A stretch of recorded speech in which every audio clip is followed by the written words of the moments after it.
Hey everybody, we're back. It's been a few months now since we did this, and we just got busy. We had other things going. The kids were in school, getting out of school. We had chickens, we had musicals, we had trap league, we had a little bit of everything. So this is where we are now. We just got chicks. This house actually is not full yet. We got 14,000 something in here a little while ago. And when we turn these on, these are backup thermostats. And what these are for, this is the controller. You've seen this before. This is what runs the house. This is what runs ventilation. This is what maintains temperature. This is what runs the lights. This is what runs everything. Now, in the event of a lightning strike, nuclear holocaust, zombie attack, whatever, if this goes down, these thermostats run the heat and the cooling. And this timer, it's nice and dusty because we don't ever have to use it. This is where we run ventilation on a timer from, which is exhaust fans. It would be what we call min vent, or minimum ventilation. So if lightning strikes and hits this controller and knocks it off the wall and sends it through the wall and it's laying over here in the driveway, we can still keep chickens alive with these. The way we usually set these, we have two of them for heat, brood heat, non-brood.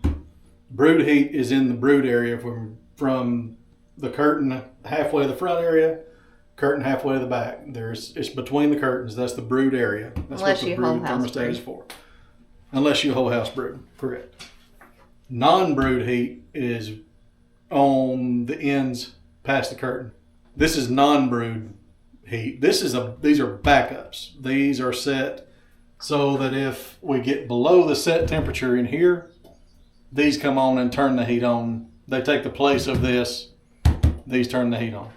As long as these are on, the controller is bypassed. It's disregarded. So if you have a problem in the controller, the thermostats will pick up and run just like they're supposed to. Theoretically. And then you have four thermostats for cooling stages. The first thermostat for cooling stage turns on 2 tunnel fans. Second stage turns on 4 tunnel fans, 2 additional tunnel fans. Third stage, you'll be running 6 tunnel fans. And the last one, you'll turn on all 4 exhaust fans. This is the one we're having trouble with. And what it's doing, when you try to set it, it just starts thumbing through the menu. It never stops. When you try to set the rest of them, they'll flash for a minute on whatever screen you're on in the menu, and then they go back to reading what the actual temperature is. This one just keeps flashing through the menu, and when you get it to turn on, it's making a pretty nasty buzzing sound. So, what we're going to show you, this is more for our grower friends than everybody else, but everybody else is obviously welcome. What we're going to show you is a trick to change this thermostat that an electrician friend showed us. I don't know if he either didn't mean to show me and did show me, or he meant to show me so that I wouldn't call him the next time one of them broke. I don't know which one, but one or the other. When you look at these, you have at least one power wire, you have at least one neutral or ground, and you have a signal wire coming from the temp sensors. Now, if you look, you have 3 wires in every thermostat. So there's 3, 6, 9, 12, 15, 18 wires by the time you go from here to here. From this thermostat having 3, then 3, 3, 3, 3, 3. By the time you get here, you have 18 wires, and that's pretty intimidating for most people. However, this is what my friend showed me. Now the breakers are off, no screens are showing, no power, no nothing. So, 4 screws to take the face off of the thermostat. All right, there's my 4 screws. The face comes off the thermostat, and when you look, this thing's pretty intimidating. You got a small computer board, you have warnings. This is where your power comes in and goes out. So this is your power in coming into, and this is the power going out to the exhaust fans. And then you have all the workings up here. And one thing, what makes this a trick And before I go any further, let me say, I had to pay $150 to learn this trick. So any of you that use this trick, if you feel obliged, we'll give you either a Venmo address or our physical address, and you can send us $150. What this is, there's one screw right here, right there. If you take that screw out, you can push down on this latch, and there's a latch at the top, and the whole workings of that thermostat comes out. All you have to take loose is the power going to the fans and the power coming from the controller or from the breaker box.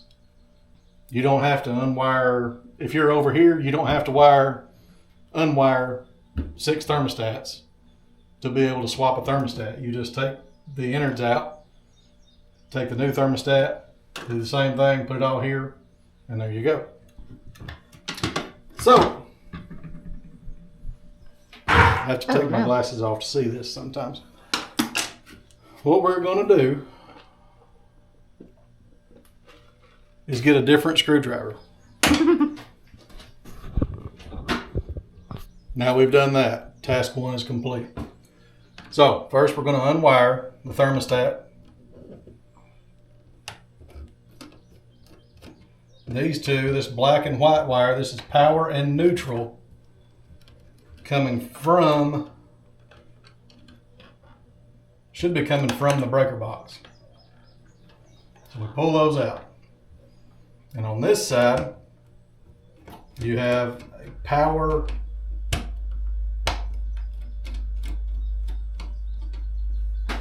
and I'm not real sure what the red wire would be, but this is going to the fans. So these two wires go to the fans. These 2 wires come from the breaker box. And up here, you have your temperature sensor wires. You have a red and a black. And they're in the bottom hole. I don't know if I'm getting that good. And the middle hole. I'll show you here in just a second. So there's your sensor wires. You have a black and a red. Okay, right here. This is your black. This is your red. These are coming from the backup temperature sensor. They go in here under the bottom screw is the red one, middle screw is the black one.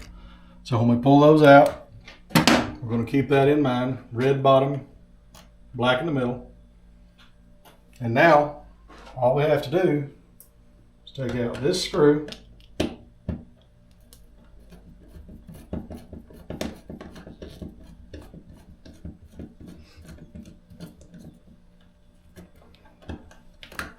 And this is these are on the pin thermostats. This is an A421. I think there's an A419. Maybe that's what we're fixing to put in. They said they don't make those anymore. They're interchangeable. 21s. Yeah, they don't make these 21s anymore. But once you get it loose,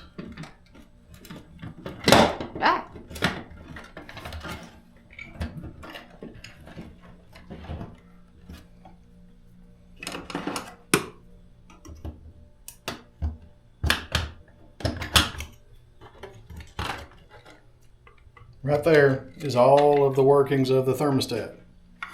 And like I said earlier, if you'll notice, the box is still on the wall. The wires going to the fan, they're still in the hole. The wires coming from the breaker box are still there. And your sensor wires are also still there. All of this comes out separate. So that makes, to me, knowing that you don't have to pull wires back through all the thermostats and put them back in if you're changing one of these others, makes this a whole lot easier. So, Julio, thank you. Now, Bubble paper. Bubble paper. This is the replacement thermostat. Now, when you pull this out, it has its own sensor.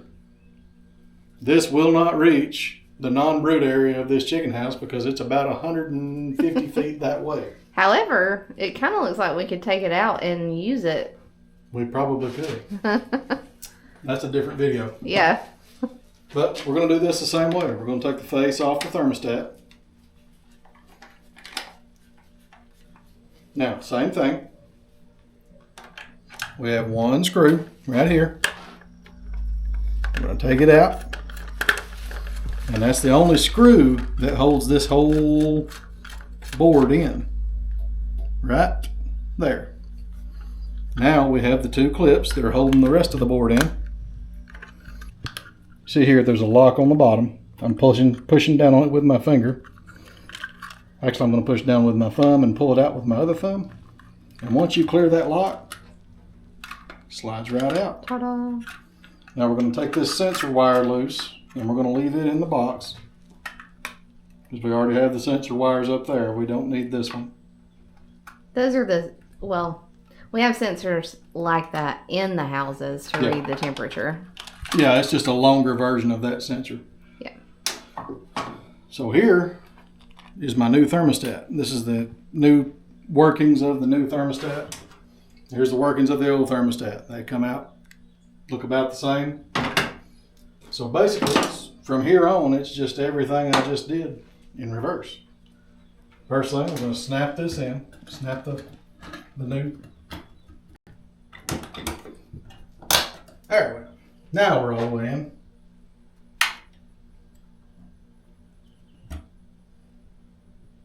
And there's my screw hole. So here's the screw that I took out. This is the screw that you took out. Does it matter? Or are they the same? Same screw. Okay. Same thermostat's got the same screw. It is hot in here. Yeah, it is. And I actually think that's kind of why that's why these thermostats go sometimes. We're June 13th, 12th, 13th today. And we're in Georgia. And it has been, for June, it has been incredibly hot. Humid. And humid. I think it's the humidity that's yeah, I think it crazy. See, yesterday, I think the high was about 90, 91. With the humidity, it felt like 106. Yeah. 106? 96. It felt like somewhere between 96 and 106. It felt like hot. Now, I've got my sensor wires back in. So that should have my sensor ready to go. So red on the bottom, black in the middle. Red on the bottom, black in the middle. Now all we have left here are the fan wires.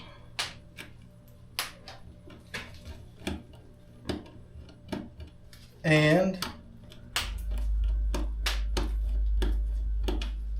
my black and my white.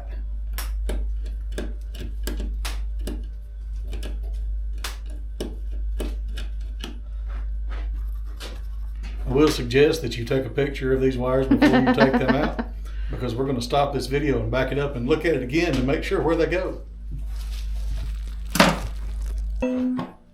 So, we figured it out. We looked at another thermostat. I'm not going to make you think I'm smart enough to figure this out on my own.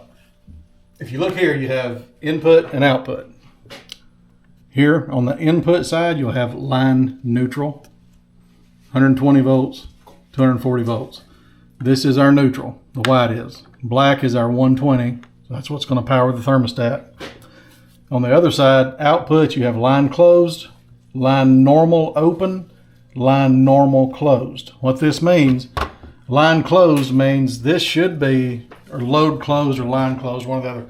This should be one leg of 120 going to the fan.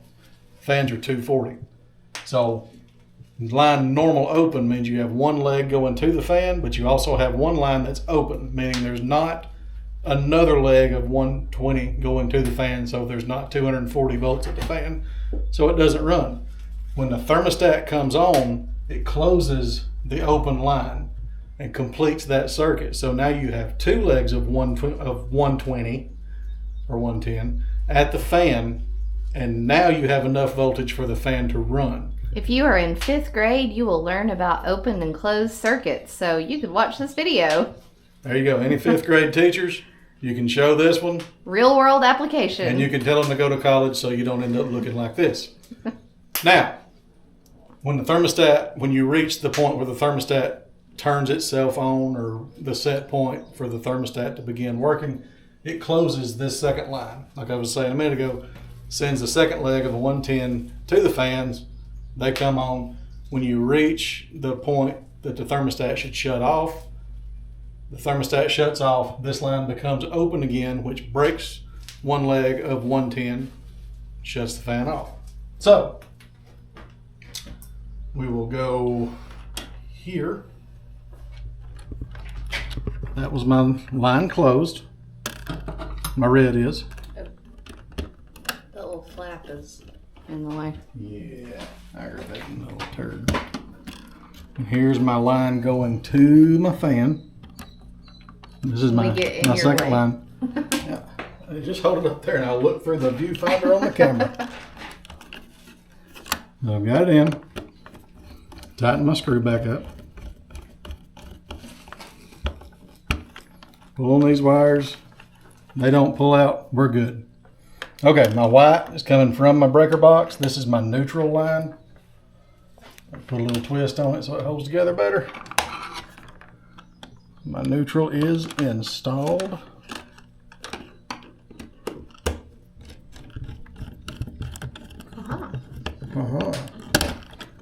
Tell you, she's smart. You give her a minute, she'll find a way. I'm going to twist this in a little. Put it back in. Stab the camera with my screwdriver. Yep. Give you guys an up close look at my nasty hand. Tighten the screw up and we are wired in and ready to go.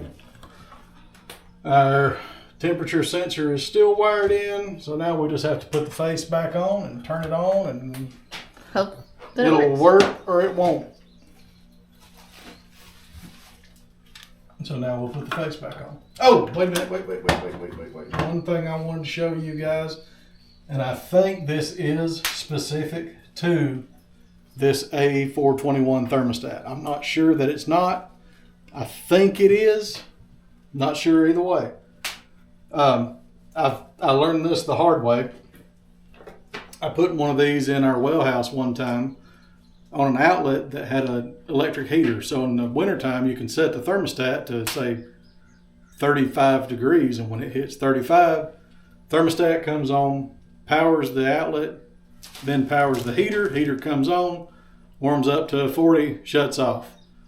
This A421 thermostat is a cool-only thermostat unless...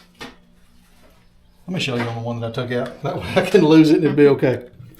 Unless you have this black piece in there.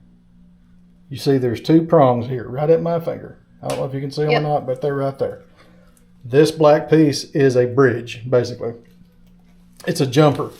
You have to put a jumper on those two wires for this thermostat to work as a heat thermostat. When you put the jumper on the two prongs, it works as a heat or cool thermostat. So you have to make it work both ways with that jumper. If you don't, it's a cool only. So, that being said. This is only a cool one though, right?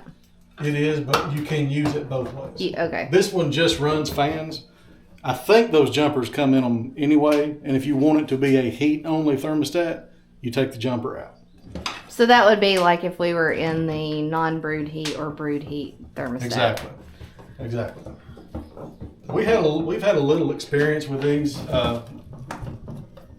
not specifically these thermostats, but the farms that me and Danielle grew up on, they didn't have controllers. They had thermostats. And if you've ever heard anybody in the poultry industry talk about a Paragon thermostat or a Paragon timer, that's what they were. They were just a little box and it had a dial on the front. And I think it had like little things that you pressed down, like that little. That was the light timers. Yes. Okay. Yeah, the light timers had little tabs that you pushed in, and if you pushed them in, they would trip the timer to shut the lights off. And when it came back around to the ones that were not pushed in, the timer would trip back the other way and complete the circuit and turn the lights back on. The Paragon thermostats, it was about that big, about the size of maybe a little smaller than a cell phone, and it had one dial right in the middle. and you turned it until you heard the thermostat click, which usually turns something on, and then you could go back until it clicked again to turn it off, or you could go the other way and turn it up. But it had a 2-degree swing, and anytime you turned it on, it would have to either cool off or heat up 2 degrees before it shut off. So that's how we used to run chicken houses. Mm-hmm. And then you had timers. This is actually a similar timer to what Danielle's parents had at their farm. This was considered a digital timer. You have the on and off, and you can set it from 30 seconds to 4 hours. Any time in here, you've got 30 seconds, 60 seconds or 1 minute, 180 seconds or 3 minutes, 5 minutes, 10 minutes, 30 minutes, 1 hour, 4 hours. So you could set it to run. We used them on 5 minutes. And the way this timer works, you can see percentage markers all the way around. And if you wanted to run 30 seconds of fan on time, you set it to 10 minutes or 10%. You would turn 10% to that arrow, either that. I think that's 10%. And it would run 10% of 5 minutes, which is 30 seconds. If you wanted to run a full minute, you have to go up to 20%, and then you would run 20% of 5 minutes or 1 minute. So this is how we programmed chicken houses before we had controllers. And it worked. It really did. So this is for, like I say, if that controller just completely goes. Poops out on us. And it has. They have before. Yep. We've lost power supplies and had to tie the light wires together and use these thermostats and this timer. But this is for exhaust fans. Like if you're got day-old birds like we do now, you run off this timer and these thermostats. So. All right, Mom. Let's turn it back on and see what happens. We have power. It's not set though, right? Not yet.